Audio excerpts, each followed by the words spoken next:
Who wants to be a millionaire? And just clicking the right answer that's up on the screen. This was a bigger class of 250 students, and the students continually talked and was disrespectful and tried to cheat. These three students asked to be quiet, or else I would give them 0, which was more a threat, but nonetheless. When I asked them, one of the students broke out laughing as if, who are you to tell me to be quiet and I don't have to listen to you. I wanted to say something, but I just walked away and let them go. Not talking, of course. In terms of my research, I am able to do all my research on my computer and spend some time at Toronto Hydro as part of my NSERC Industrial Postgraduate Scholarship. That scholarship I currently hold.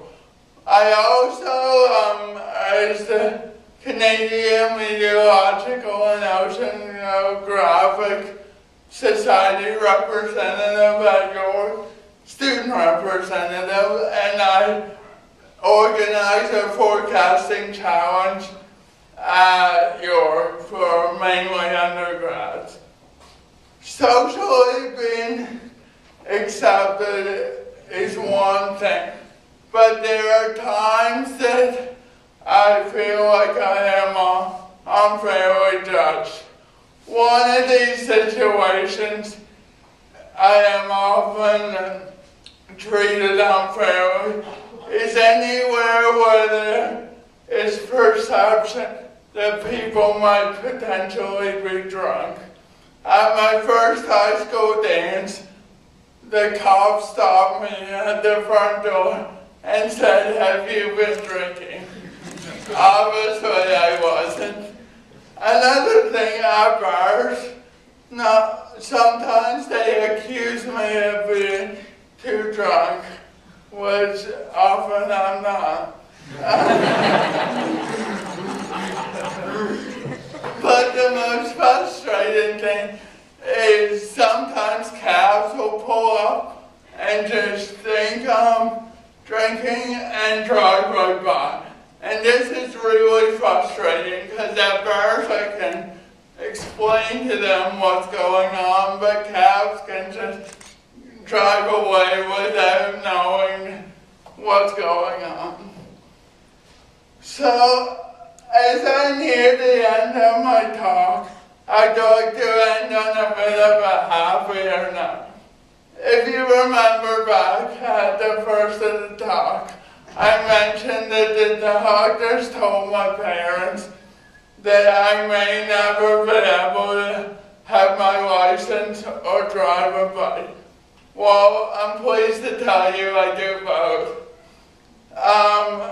I learned to drive a bike at age 5, and although the training wheels stayed on a bit longer, I'm pleased to say they're long gone. And I drive my bike all the time in downtown Toronto. This summer I clocked 2,800 kilometers, and for those keeping track, that's from Halifax to Thunder Bay. I also, at age 16, turned my tractor's license into a real license, and I can drive a car just like anyone else. These are both two things that I'm really proud of.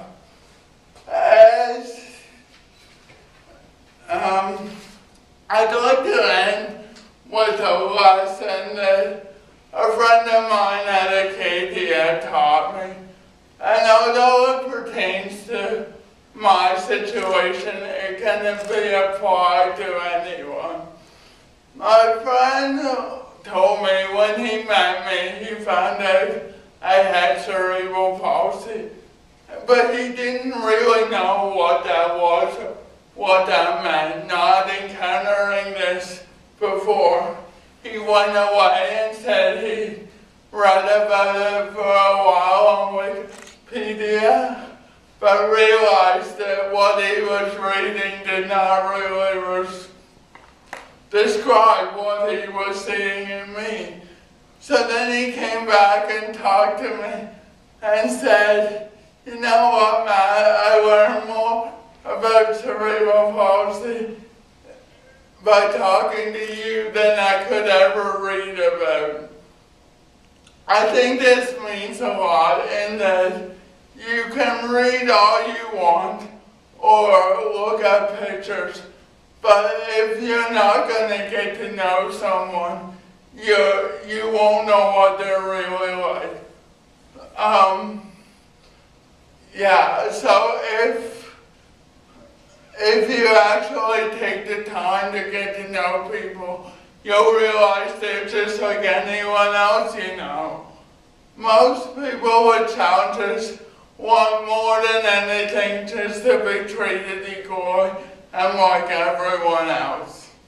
I'd like to thank CPA for having me as a speaker tonight. I really enjoyed it.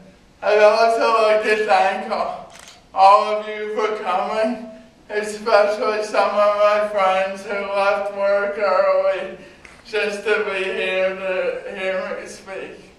Thank you.